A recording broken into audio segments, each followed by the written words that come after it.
नारद जी प्राचीन गर्री नाम के राजा को बतला रहे हैं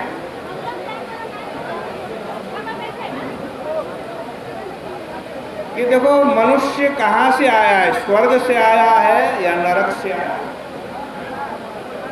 और उसके बाद स्वर्ग में जाएगा या नरक में जाएगा, ये यही पता चल जाता है।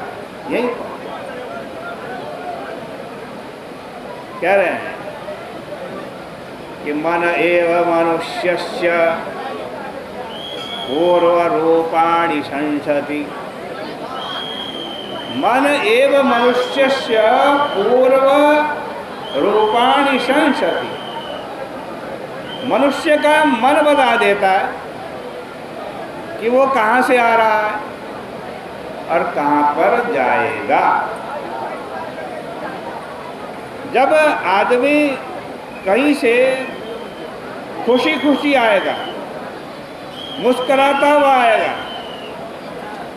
और उसको देखकर दूसरे भी खुश हो जाएंगे, तो ऐसा आदमी आप समझ लो कहाँ से आया। ऐसा आदमी स्वर्ग से ही आया है। यदि कोई आदमी लड़ाई करके, चिढ़ करके, दुखी हो करके और रो कर घर से निकलेगा तो वो बौखलाया हुआ होगा और दूसरे को भी तकलीफ देगा। तो जो व्यक्ति हमेशा दुखी रहता है, बौखलाया रहता है, चिड़चिड़ा रहता है, क्रोध में रहता है, तो समझो वो कहाँ से आया है, वो नरक से आया है। और कुछ लोग व्यक्ति ऐसे होते हैं जो वासना रहित होते हैं। वासनाहीन आदमी का कुछ पता नहीं चलता। किसी ने कहा कि यहाँ बैठ जाओ तो वो बैठ गए, और किसी ने कहा यहाँ से उठ जाओ तो वो उठ गए। अब कैसे पता लगे कि इनके मन में कोई वासना है या नहीं। और वासना रहित व्यक्ति, निर्वसन व्यक्ति मुक्त हो जाता है, मोक्ष को प्राप्त कर लेता है। एक बाबा जी थे, संत, बहुत बड़े गुरु, सदगुरु, सनातन धर्म के सदगुरु। लोगों ने उनके लिए बहुत ऊंचा, बढ़िया, सुंदर सिंहासन बनाया, और जब वो आए तो लोगों ने कहा इस पर बैठो महाराज, इस सिंहासन पर बैठो। लोगों ने कहा, वो बैठ गए। उसके बाद कुछ आर्य समाजी लोग आए, वो बोले कि भाई जैसे हम मनुष्य हैं वैसे तुम भी मनुष्य हो, तुम ऊपर क्यों बैठे हो। बाबा ने कहा ठीक है, हम तुम्हारे साथ नीचे बैठ जाते हैं। वे सिंहासन से उतर करके नीचे बैठ गए। इस पर सनातन धर्मी लोगों ने कहा कि तुमने हमारे गुरुजी को नीचे क्यों बिठा दिया, हम तो इनको ऊपर बिठाएंगे और नहीं तो झगड़ा करेंगे। ये बड़ा पुण्य का काम है भाई, ये जो बस्ती मंगल।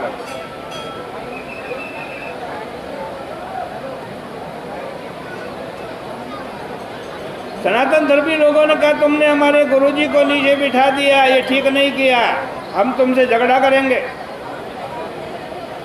बाबा ने कहा अरे झगड़ा मत करो, हम ऊपर बैठ जाते। इसको निर्वासन अर्थात वासना शून्य बोलते हैं।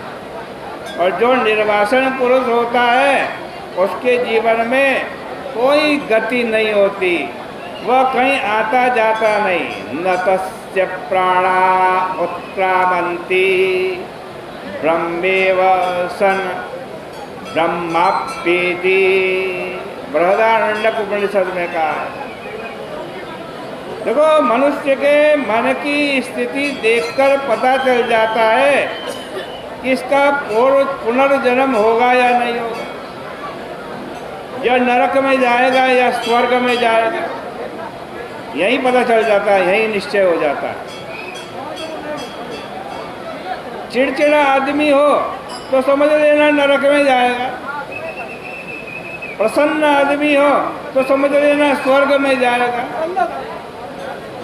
उसके जीवन में प्रसन्नता हो तो समझना कि वह मुक्त हो जाएगा।